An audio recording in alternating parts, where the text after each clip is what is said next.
Well, thank you. Thanks for having me again this year to talk and tell you a little bit about what's going on our lake and how it kind of relates to lake health and shoreline stewardship and all of those things. So it's good to see you all here. We all care about our lake so much, and so we're all here with the same goal in mind. Dad's going to do my little thing. So I'm going to kind of hit 4 main topics. We're going to talk about water levels because it's a good story about how I just took out a dam last weekend. Invasive species. Thank you. You'll see pictures. It's really awesome. I'll talk about boat washing a little bit and then a little review from my main points last year about shoreline stewardship and what we can do to preserve and conserve our lake. So, water levels. A few weeks ago, Dean sent out an email to the board that said, hey, we have this water monitor. Actually, Little Travers put it in because they're interested in what our lake is doing because it flows into their lake. And we had a big rain event in early July. And if you notice, Lime Lake is red. Lime Lake never went down after the rain event. But the green, which is Sheldon, and Travers, which is blue, did go down like normal. And so Dean said, hey, I think we might have a blockage in Shetland Creek. Who wants to go check it out? Right?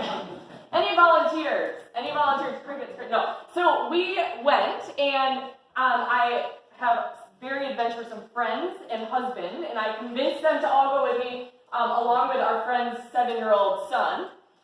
And so we went through the creek. We actually flew a drone first to see if we could see the blockage. We figured it was maybe like a third. You're going too fast. You're rushing my story, Dad. Goodness gracious. I'll give you the signal. So we saw that it was probably like a third of the way down the stream. If you've ever been in Shetland Creek, it's very thick foliage on the edges. We thought we'll just go down the middle of the creek, which was an adventure. There were points where I really wanted my phone with me so I could take pictures, and I was holding my phone above my head while I was up to here in water in these deep parts. But we came upon a pretty nice beaver dam, about a third of a mile down. On the left is what we saw first, and we're like, oh, this is small-ish. And then we came upon this picture on the right, which is a little farther downstream, and it was very impressive. It had about a 3-foot drop in water level. Before and after the dam. Behind the dam was like 2.5 feet of sediment. So if you stood, you were going up to your thighs in sediment that had just built up behind the dam. And so, of course, we're looking at each other and it's like, well, Dean said we could take it out. Should we do it? And so we start pulling branches. You can go to the next slide. And we kind of, and then I saw the biggest spider. It was as big as my hand, you guys. This wolf spider was right in the middle, and I took a moment. I went to a different part of the dam it was this big. I'm not, was really healthy, really happy in that dam. Okay, so then, keep going. There was this, we got it all taken out, there was this final, click it one more time, it'll play a video. There was this final log that, can we get it out? We don't know, we're really strong, but can we? So we start pulling on it, and eventually, that's my husband being strong. Eventually, I decided I should probably put the phone down and help, and we all worked at it, all 4 adults, and go to the next slide, Dad. And we did get that final log down, and we floated it down the river. That's us. We're so proud of ourselves. You can't see, our faces are speckled with mud. And so the final, go one more. On the left is what it started with, and here's on the right when we left. You see it totally flattened out, that area. It was really impressive. On our way out of the river, we saw the water level in the river or in the stream had dropped like 6 inches already. And of course the lake takes a little longer to adjust, but that was immediate. The flow was very different. On our shores, on the east side of Lime Lake, this was before we took out the dam. We were actually getting erosion, and we never have erosion. And then about 2 weeks later, you can see we're actually like getting our little shoal back So very obvious differences. That the beavers are busy at work. Go one more data. I just asked for the water data after we took out the dam because I'm interested in what happens now. And this actually goes back to 2020. So what we're really looking at is right here. We're the red, and so you can see we went way up, and then we took the dam out and we went way down. And so we saw a big change, and we'll see what happens. I don't know that it will stay this low. And we might balance back out to neutral. It'll be interesting to see. Question? Was it a beaver that did that big log? I think so. It had been there a long time, so we didn't see any super fresh teeth marks. However, there was some foliage that was still kind of greenish in there, along with one bigger tree that still had some like brown leaves. So we think the dam was probably there for a while, but there was an active beaver maybe adding to it recently. So the board will discuss having the beaver trapped and removed so that otherwise it's just going to build it again. And I'm not really, it was great, but I got about 100 spots of swimmer's itch on each leg from the experience. So it's good, but it'd be nice to take care of it. So kind of interesting. Other questions? Yeah, I'm sure. I'm sorry, when was that again? We took out not a week ago. A week ago. It was 1 week ago on Saturday. Yep, Saturday morning. How much did the lake level go down? Well, this is in feet. Well, no, inches. No, the lake is down, but I haven't looked close enough. Almost a foot is what this shows. That was in the creek, though. I was in the creek. In the creek. Okay. So, yeah, that's where it's. So less than about 4 inches, maybe, is what I'm using my scientific dot. Hey, that counts. That counts. Yeah. Yeah. One thing, it was up too high, even though we have had no rain, everybody knows it's just water out there. But if we continue on this level, we're going to have some people, unfortunately, that might have trouble getting boats off docks and lifts and stuff like that. And so that's what we've seen this in the past. Through the Weather Research Station, we're so far in the negative because of the lack of precipitation and the amount of evaporation that all the other lakes are down so much. Ours is where it is. But with the dam removed, we should be getting back to some natural fluctuations that we're going to have. And so I'm just preparing people that if August is really dry, like it historically is, that it Could be low. And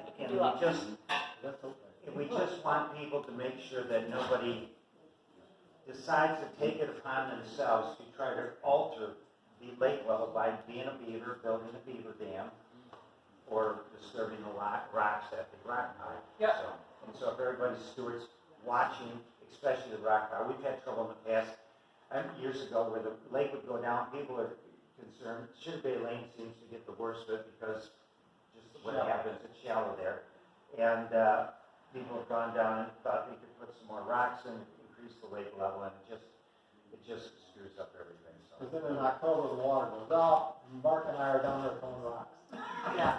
So I think rest assured that your association is watching, and that is who monitors the dam. So please don't do anything with the rocks at the dam, for sure. It's not a dam, it's a rock pile. Okay, a rock pile. Sorry. A rock pile. Thank you. Thank you. Okay, the next thing I would love to share is a little bit of work we've done with yellow iris. So last year I told you that through our shoreline survey, we had seen some yellow iris, which can be quite invasive on a shoreline and take over. And so this June, Ron and I conducted 2 different shoreline surveys while the yellow flag iris was blooming. It's this beautiful yellow flower. And any riparian that had yellow flag iris on their property, I just sent them an email to let them know that it was there, asked for the removal if they felt comfortable with that. It's another reason to make sure your email address is up to date with the association, because that's how I can contact you if something like this comes up. I had 2 people respond right away and say, oh my gosh, I didn't know, we'll take it out. And then I also reached out, Dean and I reached out to the Conservancy because Pat's Preserve had, the new preserve on the south end of the lake had several spots that had yellow flag iris, and Caleb with the Conservancy is awesome. He got right back on it, and we actually had a yellow flag iris removal day. We took volunteers, and Rod and Bill and Mark helped out. It was awesome. We dug up and removed the yellow flag iris. And so be on the lookout. As an association, I think we're trying to find ways to get more people involved. And this is maybe a more physical labor type of situation, but you'll see there's another way that's less physical labor-ish. Yeah. Why don't we like yellow flag? Well, we think it's really beautiful, but it grows, it has these rhizomes that grow underground, and because it's not native, it will take over a shoreline quite quickly, and it will block out the native species. So we lose diversity. Yeah, and it has these seed pods that float in the water, down shore, and can make it. So it is beautiful. Yeah, question? When you do take it out, how do you get rid of it so it doesn't regrow someplace else? Yeah, good question. So if you go to the next slide, Dad, it will regrow, hopefully smaller next year, because you really have to get all of the roots out. And so we already have planned the third week of June next year to go do the same thing again. It will take several years of efforts to get it all out. But now the Conservancy has all the places marked with GPS that it was this year, so we can watch it, get it early, etc. So, yeah, I think the only reason the Conservancy was willing to work with us like this is because we caught it early. If it takes over a shoreline, it's nearly impossible to get out by digging. So they were excited that we had reached out early before it really took over. So you can also be on the lookout for yellow flag iris. If your neighbors are not members of the association, I couldn't reach out to them to let them know they had it. There were like 3 or 4 properties that was the case. I didn't have an email address, so we can all look for that. Okay, so update there. And then aquatic invasives. I use the term all eyes on deck, all eyes on the water. So if you go to the next slide, this is something I showed last year, but I think it's worth reiterating, and Ron will speak in just a second about this. But right now, we have a lot of native plants, right? We don't call them weed beds, we call them aquatic gardens, because they're beautiful like a garden. And so we have a lot of these native plants, and right now, we do not have Eurasian water milfoil and starry stonewort. This is the big one, right, because of the Lulana. And so, Deb, you want to just speak to kind of what's going on South Lake Lulana and why it's important to us? Yeah, sure. So we have the opportunity to work with them, and they have the one on the top left there, Eurasian water milfoil. They discovered it in 2019, started trying to control it in 2020. This year, 2022, their annual budget this year was a little over $250,000. And it's just on the South Lake, essentially. But they're really putting all hands on deck to try to get it to where it's not a problem in the future. So it is a very, very invasive. I was on the lake yesterday, and I brought some. Please don't grab a piece and take it out of here. But on the left there is the Eurasian. You'll want to look at this. Put your hand in there, pull it out, look at it, put it back. And on the right are the native milfoils. So we have native in our lake. We do not have Eurasian. That's a good thing. We are really talking with the board about early detection, rapid response. That's going to be our plan, not only with our lake, but with the Traverse Lake and Glen Lake, because none of the 3 of us have it right now, Eurasian water milfoil. We're concerned about boats that go in Lake Leelanau and fish, and then their fishing isn't good. Oh, I heard Lime Lake, and they come over to Lime Lake and they dump in without washing their boat. So we're dealing with those sorts of things. None of our lakes right now, to our knowledge, have starry stonewort. It's a actual invasive algae, and we're keeping an eye on that as well. So we're doing our best to put these things in place so that we don't end up in a reactive mode. We're trying to be proactive in our early detection, rapid response for these things so that we can use our budget to do things that are necessary for our lake and not spend all of it every year for the rest of our lives on Eurasian water milfoil. It is very invasive, and so please check out those things. If you have questions, you can see me. So what we are asking you to do is when you go out on your dock in the morning, just look down. You don't have to go swimming unless you want to, but be on the lookout for sprigs of Eurasian water milfoil. It's why we want you to look over here and see the difference. And if you see it, we want you to take a picture and send it to one of us right away. I'm going to have my phone number up later. It's like the first time ever I'm giving out my phone number like this. It's a big deal. Because I want you to send me a picture so that we know right when it comes in Line Lake. So I want you all to look at it. So that's that. Make sure you take a look.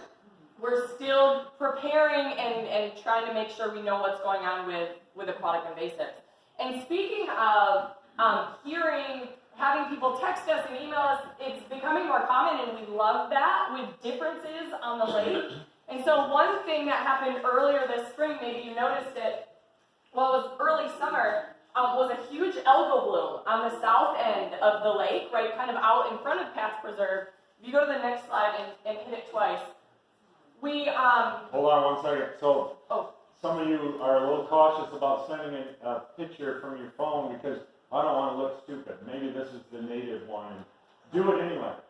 If it looks like, I don't really know, I looked at it, I don't really know, just send it. What can it hurt? Send the picture, and we'll say, oh, yeah, that's the good one. And you don't have to feel bad about that. You don't have to feel like, oh, I don't really know. You know, if you have a question in your mind, send it. Yeah. Because as soon as we find it, we want to eradicate and not control. There's a difference between controlling it and eradicating it, and our goal is to eradicate as soon as we find it. So I just want to make that point that you send it. Just Absolutely. send it. It doesn't cost anything. Yeah. For the extremely untrained eye, there are a couple things that would be defining characteristics of the Eurasian milfoil versus the one on the lower left that looks somewhat similar in terms of disbursement and outreach. And isn't there something in our Steve in the newsletter or in the Yeah, so there's this sheet over here, and I think we've sent this out in a blast before, but you also can take one or take a picture of it that shows you the difference. There's a number of leaflet differences and how it kind of branches.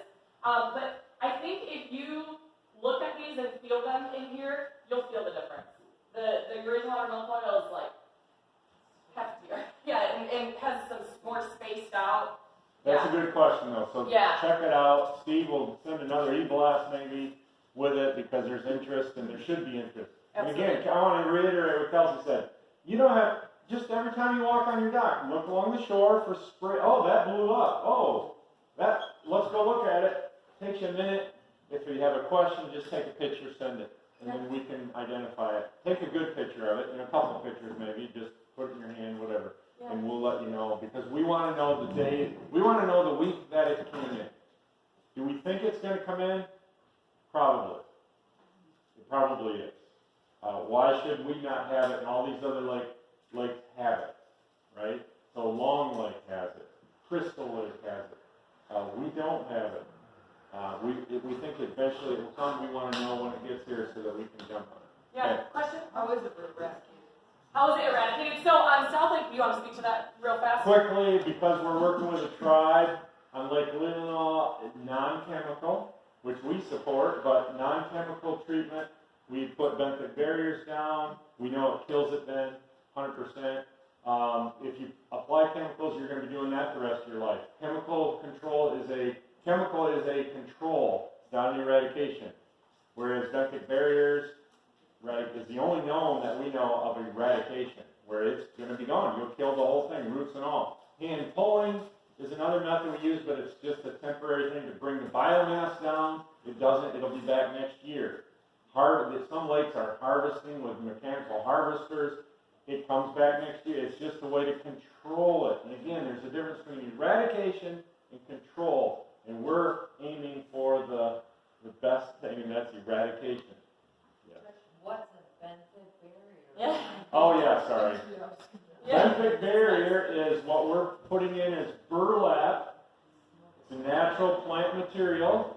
We put burlap over the milfoil. And in 2020, there's estimated 7 to 10 acres in South Lake Leelanau then it went down to between 4 acres in 2021, and this year we estimated that there's 2 to 3 acres, and so we're bringing the acreage down by putting, benthic means the bottom of the lake, benthic barrier, and so we're putting these burlap barriers down in acreage. So the largest one I think we put in this year was like 500 feet long and 40 feet wide. And that's a barrier that we put in the water. You say, how do you do that? Well, that's a whole nother talk, but it's very effective. We think it's actually it has some real positive things as far as crayfish communities and natural plants come back up through because they have a seed bank, a natural seed bank. We're connected with Grand Valley State University now to do a scientific experiment with a grad student. And so there's a lot of positive things happening about it. Benthic barrier is simply putting something on the bottom that kills it. I mean, it's all natural material, no chemicals, and that's what the tribe is all about that. And so we're fortunate to work with them. Yeah. To keep going here. Cool. Oh, another question? Are there particular places on the lake that this is likely to, you mentioned the dock, I've got 100 feet of. Yeah. Well, our hypothesis, we don't know, but our hypothesis is that it would come in close to the boat launch because that's probably how it's getting in on a boat that didn't get cleaned. And so those properties near the boat launch, perhaps, as far as of your 100-foot frontage, you're gonna get. Yeah. Oh, okay. So it grows around 8 to 12 feet depth of water. That's the sweet spot. Yeah. We find it in Lake Lenon 4 feet. However, it's in with things that protect it. It's not real, it all fragments, it breaks on purpose to form new plants, but it needs protection from the wind and wave action. So you wouldn't find it in sandy 4 foot, but unless there's protection with some logs and things. But the sweet spot is anywhere from like 6 to 8 feet to 12 feet. That's its sweet spot because it's right on the drop.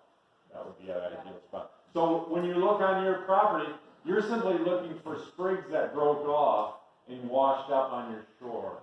Okay, that's what you're looking for. You're not looking for the plant. You're looking for the pieces of the plant that blew up. And if we could have everybody looking for that, that would be wonderful. Mm-hmm. Good. It's not. It's not. No. Nope. That's good. Good news. Okay, so speaking of this, like having people text us, we had several people reach out about this algal bloom on the south side of Lyme this year. And so we had actually also seen it on a yellow iris survey where we looked down and the water was beautiful, if you think lime green is beautiful. So of course I have my husband who flies drones send a drone up to see what's happening, and this is actually after it had started dying, so all of this used to be bright green as well. And so this is something that we watched throughout the month of June. Here's another picture of that lime green, bright green, and go one more. And all summer long, or all June long, as it was blooming, it was all Spirogyra, which I know you won't remember this, but that's my favorite algae. So it's very exciting to get to look at it. And we even saw it, you don't care at all, but I do, we even saw it reproducing, which is really cool. It forms these tubes to another with cell wall. Oh, it's so cool. I've never seen it before. It was very great, but what's interesting is we've never had this sort of bloom of algae before, and so it's another reason why it's important to have baseline data.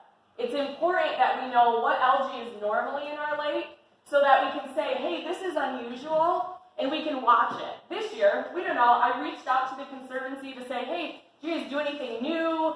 Is there anything different down there that might have caused this? No. So we'll see. Does it continue again next year? If it becomes a trend, then we might be looking into what's causing the algal bloom. But it's just another reason that baseline data for our lake is so important with algae, plants, etc. The trend across the country is to the increase in harmful algal blooms, HABs, okay? This is not a harmful algal bloom, so there's a difference. The harmful algal blooms are a different species that we do have in our lake, Microcystis, It's when that goes wild and produces a chemical microcystin, which is a toxic, a neurotoxin, and it kills dogs, it kills things that drink, and that it'll shut beaches down for the rest of the summer. This is not one of those. However, they are in Leelanau County now, South Bar Lake. And so we are starting to see harmful algal blooms. That's why, to reiterate Kelsey's point, we need to keep an eye on what we have, baseline data, what we have, and when we see something like this, which was profound. If you went out there in kayak or canoe in June, it's a huge area, and we're like, we got to get footage of this and see. That's the first time we've ever seen that massive spirogyra bloom, but not a harmful algal bloom. So there's a difference. Where the lake is that? Southwest. Yep, southwest. Kind of corner. Yeah, so just to keep an eye on, of interest. Okay. Let's go. Boat wash update. Yeah, well, Dad, do you want to speak to the grant potential? Yeah, there's a potential that we will get a boat wash station on Lime Lake through the Grand Traverse Band of Ottawa and Chippewa Indians because of our relationship working with them on Lake Leelanau. It's in the works. We're not certain of that. There's a little bit, but it's I would still say likely that we could get a boat wash station through a grant that they have put out there. And so, yeah, that's all I know at this point. Exciting, yeah. Yeah. We'll go to the next slide, and then I'm actually going out of order of the agenda because I'm going to have Dean talk about your other way to volunteer. Yeah. I need somebody. A week from today, we're part of a statewide boat wash Blitz. And so there's some chamois and things about invasives on top of where the chairs are stored. Right up there, yep, right where he's pointing. So you can feel free to take that next week. Oh, you said sign up. Yeah, sign up. So see me after the meeting if you're willing. I'll be there at the first shift at 9:30, but I have a birthday party to go to for my granddaughter, so I have to leave. But if someone can take, it's from 9:30 till 3. All we need to do is be there. The professionals from Benzie Conservation District will be using their power wash to wash all the boats that come into the launch and educate people. They are the professionals. We're there to hand out, there'll be more of that swag to hand out cloths and information and to count the number of boats. That's all we have to do is count the number of boats.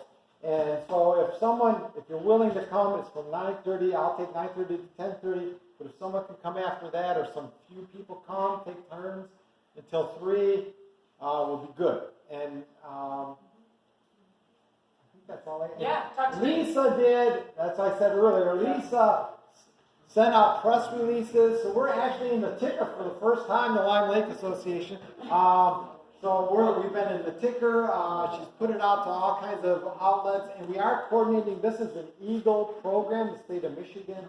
So we're coordinating with them. It didn't cost us anything. Leelanau Clean Water put in the signs there because of this collaboration. So that's what we're trying to do is collaborate to protect our lakes.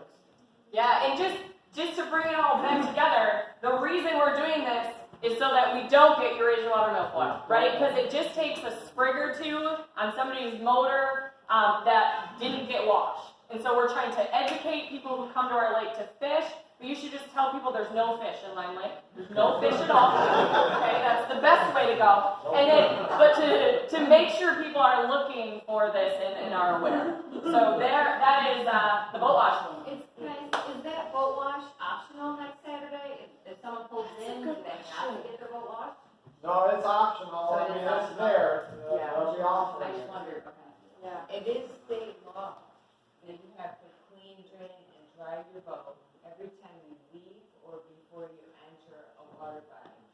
So part of the question they'll ask is, have you been in another water body within the past week? If no, then you can go through. All the information about that law is on the A new card, right? And it is the law. Yep. They're hoping everyone follows just like the speed limit, please follow the law. There's a reason, there's a safety reason, and a healthy well-being of our lake. Yeah. Put a sign out there or something? There is a sign.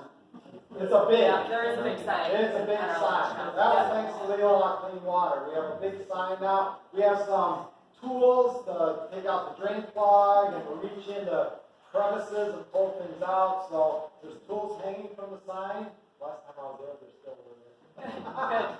Yeah, so that's that. And lastly, I've already, I think, gone over my time, but they've been talking so much during my presentation, it's not my fault, is the shoreline stewardship piece, and just an update on that. As a reminder, one of our big ways that we can conserve our lake is to take care of our shoreline, just like Steve had mentioned. And so that could look like having a green belt, having natural shoreline, potentially bioengineering, adding something like core logs instead of riprap, or gosh, a seawall. We're trying to get rid of seawalls.